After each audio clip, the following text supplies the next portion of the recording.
Student, welcome to my channel learning Pathshala. आज हम करेंगे एक्सरसाइज 3.2 का क्वेश्चन नंबर 4। क्वेश्चन है आपका, how many sides does a regular polygon have if each of its interior angle is 165 degree. आपको पूछा गया है कि रेगुलर पॉलीगन में कितनी साइड होगी जब आपके पास इंटीरियर एंगल कितना है 165 डिग्री। देखिए फॉर्मूला हमारे पास क्या था, each interior angle is equal to 180 degree minus each exterior angle. तो इंटीरियर एंगल कितना है आपके पास 165 डिग्री, 180 माइनस एक्सटीरियर एंगल। तो यहाँ से आपके पास किसका फॉर्मूला किसकी वैल्यू आ जाएगी, एक्सटीरियर एंगल की। तो एक्सटीरियर एंगल की वैल्यू कितनी आ गई, each exterior angle is equal to 180 में से क्या करेंगे, 180 ऐसे ही रहा, 165 वहाँ प्लस का है तो इक्वल की इधर कितना हो जाएगा, माइनस का हो जाएगा। दोनों को हम माइनस कर देंगे तो कितना आ जाएगा 15 डिग्री। तो 15 डिग्री आपका क्या निकल के आ गया, एक्सटीरियर एंगल निकल के आ गया। लेकिन आपसे क्या पूछा गया है, साइड्स पूछी गई है। तो हमने एक्सटीरियर एंगल का फॉर्मूला क्या पढ़ा था, ईच एक्सटीरियर एंगल का formula, each exterior angle is equal to 360 degree upon n. Exterior angle कितना निकला आपका 15 डिग्री, 360 डिग्री ऐसे ही रहा, अपॉन में एन। एन आपका उधर चले जाएगा, 15 नीचे आ जाएगा। तो वैल्यू देखिए कितनी आई, 360 degree upon 15 degree.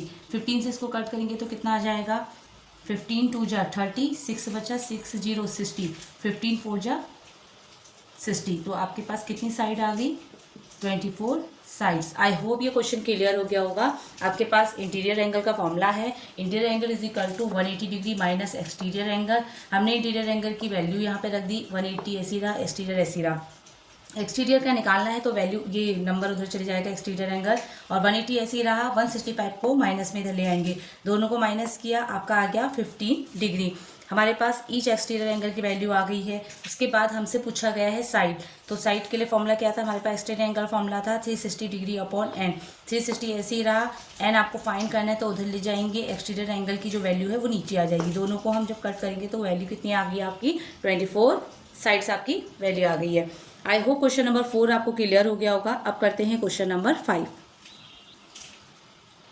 Question number 5 है, is it possible to have a regular polygon with measure of each exterior angle as 22 degree. वो कह रहे हैं क्या रेगुलर पॉलीगन यहाँ पर पॉसिबल है जब आपके पास एक्सटीरियर एंगल कितना है 22 डिग्री है। हमारे पास फॉर्मूला था each exterior angle is equal to 360 degree upon n. यहाँ पर ईच एक्सटीरियर एंगल कितना दिया है आपको 22 degree, 360 degree upon n. N आपको फाइंड करना है तो उधर रख दीजिए, इधर कितना हो जाएगा 360 डिग्री अपॉन 22। जब आप 22 से इसको कट करेंगे, देखिए इसको 2 से कर देंगे, 2 1 जा 2, 2 1 जा 2, इसको भी 2 से करो, 2 1 जा 2, 2 8 जा 16 0। अब ये देखिए किसी की भी टेबल से नहीं करता है, यहाँ पर आ रहा है 180 और यहाँ पर आ रहा है आपका 11। अब ये सेम नंबर से तो कटेगा नहीं, ये 1 और 11 से कट सकता है, ये 2 से 1 से अदर नंबर से कटेगा। तो ये आपका क्या है, साइड्स नहीं निकल के आ रही है, इसका मतलब ये आपका क्या नहीं है, रेगुलर पॉलीगन नहीं है। तो आप लिख देंगे नो, ये रेगुलर पॉलीगन आपका नहीं है क्योंकि एन की वैल्यू ही नहीं आ रही है। अब देखिए सेकंड क्वेश्चन है, can it be an interior angle of a regular polygon why. क्या ये इंटीरियर एंगल हो सकता है। देखो एक्सटीरियर आपको 22 डिग्री दिया है, उसी को लेकर चलते हैं हम। हमारे पास इंटीरियर एंगल का फॉर्मूला क्या था, ईच इंटीरियर एंगल का हमारे पास फॉर्मूला था, each interior angle is equal to 180 degree minus exterior. ठीक, अब हमारे पास एक्सटीरियर की वैल्यू कितनी आई है, कितनी है हमारे पास 22 डिग्री। अब दोनों को अगर आप माइनस करेंगे, 10 में से 2 गया, यहाँ पर 8 बचा, यहाँ बचा 7, 7 में से 2 गया 5, मतलब 158 डिग्री। अब देखिए हमने क्या पढ़ा था, एक पॉलीगन क्या होता है जिसकी सारी साइड्स क्या होती हैं, इक्वल होती हैं, सारे एंगल इक्वल होते हैं। अब देखिए यहाँ पर एक ही एंगल कितना आ गया, 152 डिग्री का आ गया है। तो इसका मतलब ये आपका क्या नहीं है, इंटीरियर एंगल भी आपका रेगुलर पॉलीगन नहीं है। रीजन हमने बता दिया है कि क्योंकि सेम होते हैं और ये नहीं है, तो ये आपका इंटीरियर एंगल पॉलीगन नहीं है और ये भी आपका रेगुलर पॉलीगन नहीं है। आई होप क्वेश्चन नंबर 5 का ए और बी दोनों पार्ट आपको क्लियर हो गए होंगे। अब करते हैं क्वेश्चन नंबर 6। देखिए क्वेश्चन नंबर 6 है, what is the minimum interior angle possible for a regular polygon why. मतलब यहाँ पर आपको बताना है कि इंटीरियर एंगल, कितने मिनिमम इंटीरियर एंगल पॉसिबल हो सकते हैं रेगुलर पॉलीगन में। देखिए हमारे पास मिनिमम की बात करी गई है, तो सबसे मिनिमम में हम कौन सा रेगुलर पॉलीगन लेंगे, आपका इक्विलेटरल ट्राइंगल, जिसकी तीनों साइड्स, तीनों एंगल आपस में क्या होते हैं, बराबर होते हैं। इक्विलेटरल ट्राइंगल, ठीक। अब आपसे कहा गया है इंटीरियर एंगल की बात की गई है, तो पहले हम क्या निकालेंगे, एक्सटीरियर एंगल निकालेंगे। हमारे पास फॉर्मूला है each exterior angle is equal to 360 degree upon N.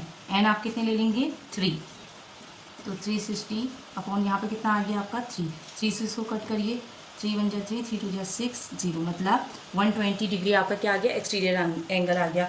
अब एक्सटीरियर आ गया तो हम क्या निकाल सकते हैं, इंटीरियर। इंटीरियर का भी फॉर्मूला हमने पढ़ा हुआ है, interior angle is equal to 180 degree minus exterior.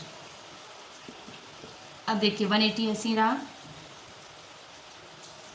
Exterior कितना आ गया आपका 120 डिग्री, तो दोनों को माइनस करेंगे तो कितना आ जाएगा 60 डिग्री। तो इंटीरियर एंगल कितना आपका आ गया, यहाँ पर 60 डिग्री आपके पास आ गया। तो हमसे मिनिमम पूछा था, तो मिनिमम हमने निकाल दिया। देखिए अगर हम इक्विलेटरल ट्रायंगल की जगह पर अगर हम ले लेते क्या, स्क्वायर ले लेते, तो स्क्वायर में कितनी साइड्स होती, 4 साइड्स होती, तो यहाँ पर 4 आता, तो 4 आता तो देखिए कितना हो जाता, 360 को जब हम 4 से डिवाइड करते तो कितना आता, 4 9 जा 36, 0, 90 डिग्री आता। फिर जब हम उसको 180 से माइनस करते तो कितना आता, 90 डिग्री आता। तो ये तो ज़्यादा जा रहा है, 60 से ज़्यादा आ रहा है, तो मिनिमम हम कौन लेंगे, इक्विलेटरल ट्राइंगल लेंगे। आई होप ये क्वेश्चन आपको क्लियर हो गया होगा। अब इसका बी पार्ट करते हैं। नेक्स्ट क्वेश्चन है, what is the maximum exterior angle possible for a regular polygon. इससे पहले वाले क्वेश्चन में आपको मिनिमम इंटीरियर एंगल निकालने थे, यहाँ पर आपको निकालने हैं मैक्सिमम एक्सटीरियर एंगल। चलिए एक्सटीरियर एंगल का फॉर्मूला हमें पता है, हमारे पास फॉर्मूला है each exterior angle is equal to 360 degree upon n. देखिए एक्सटीरियर बोल रहा है, चलो पहले हम हर एक पॉलीगन को लेके देखते हैं, ठीक है। तो सबसे पहला हमारा मिनिमम वाला कौन सा था, इक्विलेटरल ट्रायंगल था। इसकी कितनी साइड्स हैं, 3 है। चलो इसको लेके चलते हैं, 360 अपॉन हमने 3 ले लिया, तो 3 से इसको कट करेंगे तो हमारा कितने डिग्री का एंगल आ रहा है, 120 डिग्री, मतलब एक्सटीरियर एंगल कितना आ रहा है, 120। चलिए अब स्क्वायर को लेते हैं एक बार, तो हम अगर स्क्वायर को चेक करेंगे तो स्क्वायर को चेक करके आपके पास कितना आ जाएगा, 360 डिग्री अपॉन 4। चलिए इसको भी सॉल्व करते हैं, 4 9 जा 36, तो 90 डिग्री आ रहा है। देखो कम होता जा रहा है। अब हम सबसे बड़ा लेते हैं, चलो डेकागन लेते हैं, तो इसमें हम लेंगे 10 लेंगे, तो ये कितना आ जाएगा आपका 36 डिग्री। मतलब आप एक चीज़ देख रहे हैं, जितना बड़ा आप नंबर ले रहे हैं, जितनी बड़ी साइड ले रहे हैं, उतना जो एंगल है वो छोटा आता जा रहा है। तो हमारे लिए पूछा गया था मैक्सिमम एक्सटीरियर एंगल, तो मैक्सिमम एक्सटीरियर एंगल, सबसे बड़ा एक्सटीरियर एंगल किस में आ रहा है आपका, इक्विलेटरल ट्रायंगल में। आई होप ये क्वेश्चन आपको क्लियर हो गया होगा। तो यहाँ पर एक्सरसाइज 3.2 आपकी कंप्लीट होती है। वीडियो अच्छी लगी तो वीडियो को लाइक, शेयर और चैनल को सब्सक्राइब जरूर करें। वीडियो को ज़्यादा से ज़्यादा शेयर करें। मिलते हैं नेक्स्ट वीडियो में। Thank you.